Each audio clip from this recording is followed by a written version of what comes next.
Alright boys, what's going on? Pop Stones here doing another card review. It's July 28th for Boomsday, and I got 5 cards right now, and I'm hoping to hit that 6th card because it gets revealed at 11 p.m., so 7 minutes from now, so I assume I'll get it in time. Worst case, I mean, I don't, but I think it'll happen, so we're going to just get things started. First we got Augmented Elekk. It is a 3 mana 3/4 neutral card. But whenever you shuffle a card into your deck, into a deck, shuffle in an extra copy. So this card's pretty good, I think. It's got a lot of potential. It's got really good stats. 3/4 for 3 mana is really good. Um, Now you got to think cards like Lab Recruiter. And Wild Gang Up, Psychic Scream. I don't know if that actually works, to be honest, because that might go with Psychic Scream, but if it does with Psychic Scream, there's a lot of potential with this card. And I mean, especially now, everyone's talking about the new Pogo Hopper OTK potential, or not really OTK, but Pogo Hopper, yada yada yada. You know, it's got potential there. You play your Lab Recruiter, shuffle in 4 Pogo Hoppers instead of 3. Um, I think this card's got potential. It's especially if you're into wild, then I don't know if you are, but things like Reno Mage or something like that, like back in that prevalent play, this Maniac Soulcaster get 2 more Reno Jacksons, like there's a lot of potential. I think this card will be pretty good. I'd say it's probably a 4-star card overall, but other than that, there's not too much else to say about this card. There's a lot of potential here. I think that it's going to be pretty good. I can just wait to see, but it'll obviously only be in specific decks, that's why it's only 4, but it's a pretty good minion. Then we get on to the super fun stuff. We got Juicy Psychmelon. It is a 4 mana Druid spell. Draw a 7, 8, 9, and 10 cost minion from your deck. Oh god, I don't even know where to begin. Like, it doesn't make any sense to me why you would print this card, especially in Wild for sure, but even in Standard, it's like there's Malagos Druid, there's Togwaggle Druid, etc. It's like you draw Malfurion. No, that doesn't count as a minion, does it? I don't know. You draw something, or Ashmore, or whatever her name is, Ozelina Soul Thief, Togwaggle, anything. I don't know if you have to draw all 4 cards.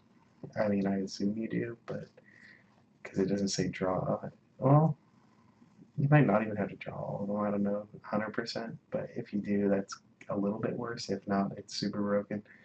Because even in that sense, you could be playing Malagos Druid, you get Malagos, Lich King, whatever else, realistically. It's just, this card doesn't make any sense to me why you would print this. It's like Druid already has enough options. Their only real struggle with the combo-based Druid decks is they don't draw their big minions when they want them.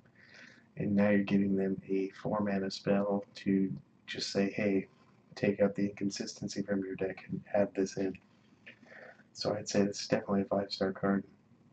It's going to be nutty. Even if you have to add in a 10 cost minion into your deck, you could just throw in 1 copy of something garbage or like a Deathwing or something like that if it worst comes to worst, like this card's crazy. I don't think Druid needed any more power spike, but this will definitely give it to it. So this is definitely a 5-star card for me. It doesn't make sense. I mean, be prepared to see a lot of Druid. That's all I can really say. With this and Floop, I mean, they're just getting a lot of love. I think it'll be crazy. Then we got Necrium Blade. It's a, what is it? It's a rogue weapon. 3 mana, 3/2, Death Rattle. Trigger the Death Rattle of a friendly minion, random friendly minion. I don't know, they're really trying to push this Death Rattle rogue, apparently, with like Myra Rot Spring and this. I mean, if that becomes its own deck, I think this card will be pretty good, because it's pretty much like Play Dead in a sense on a body, or like, what's the other guy for him too? Terror Scale Nightmare. It's like that in a sense, with also with the 3 attack and being 3 mana, besides that you have to wait at least 1 turn.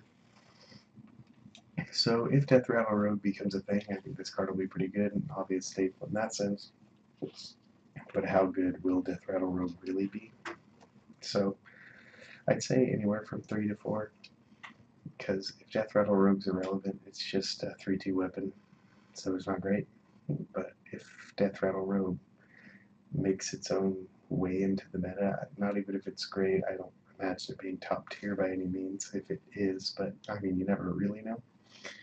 I think this card's got some potential though. It's pretty much like playing Play Dead and Rogue in its own sense. So it's definitely a cool card. I like the aspect they're going with, making it a Death Rattle set, for them at least. And I think it adds diversity to Rogue, because right now all it is Odd and,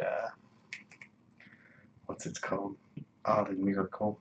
And Miracle's not doing that well, so it's basically only Odd Rogue right now, if anything. So I think this will add some diversity to it.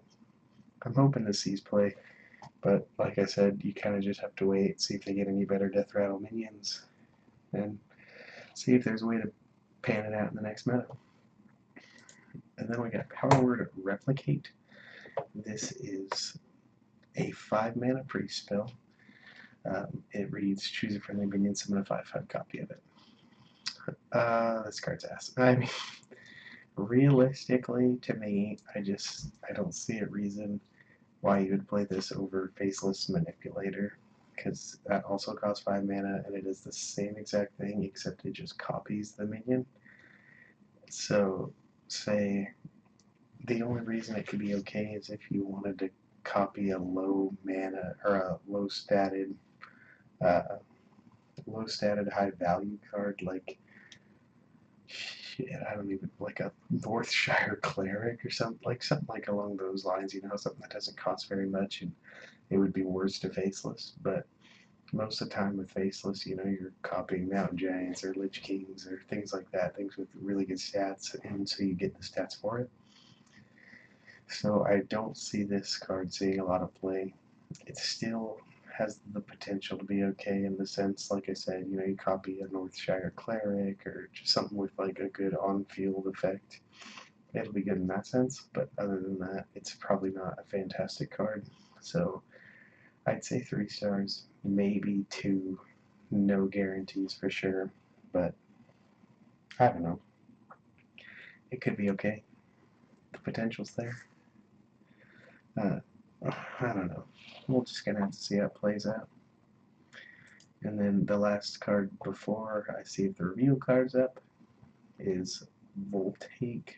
Is that Voltaic? It looks like Voltaic or Voltaic, but we're gonna go with Voltaic Burst. It's a 1-mana shaman spell, summon 2 1/1 sparks with rush, overload 1. This card's bad. You aren't going to play this on turn 1, or you're going to have 1 mana again. They're just 2 1/1s with rush, and you have to overload for it. I mean, if it said summon 2 1/1 sparks with charge, that might be good, because, Patches was a 1/1 with charge that just kind of came out of nowhere, and that was insane value. But this card, on the other hand, not great. Rush is nowhere near as effective as charge, especially if you're playing like an aggro deck.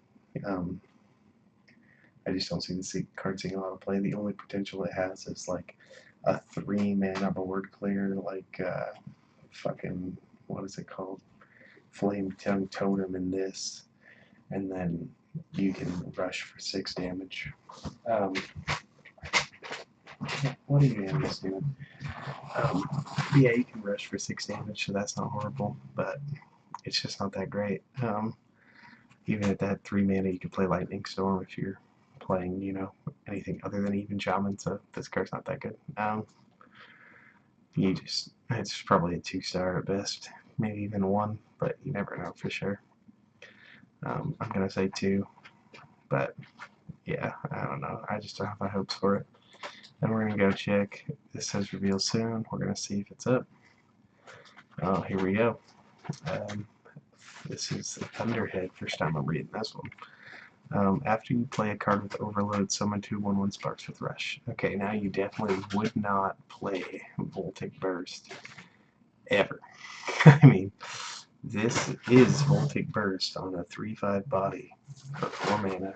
All you have to do is overload. Shaman can already overload with like Feral Spirit or Lightning Bolt or, you know, Earth Elemental. Like it's got enough ways to overload. So you definitely don't need Voltaic Burst. I'm changing that shit to a 1 right now. Sorry. This card right here, though, it's got potential. You know, there's still overload concepts. It's nothing as crazy as back when Tunnel Trod was around, but you gotta imagine Wild will have a fun time with this card. I think this card has potential, actually. I mean, like I said, you'd have to build a deck around it, like Feral Spirits, Lightning Bolt, etc. In that you could play Unbound Elemental, I guess, but it's not nearly as good as Tunnel Trod. But this card definitely has potential, I'd say. It's got a good stat line for 4 mana too, 3/5. It's like a Violet Teacher or something like that. I'd probably say this is a 4-star card. I might be overshooting it. It might just be 3, but I think it's got a lot of potential. So, animals, chill the fuck out. Sorry about that. But yeah, so I mean, I think this card's got potential. It looks pretty cool too. So keep the hopes high. And I'm gonna say 4-star for now, but no guarantees. That's all I got, though. I'll do another reveal tomorrow once I get the time. I just did this one because, you know, I figured it's a good time. So, yeah. Until next time, boys, I'll talk to you later. Drop a like on this video if you enjoyed it. Subscribe if you're new. Comment, let me know if you agree or disagree. Yeah, you know. Alright, I'll catch you guys later. Peace.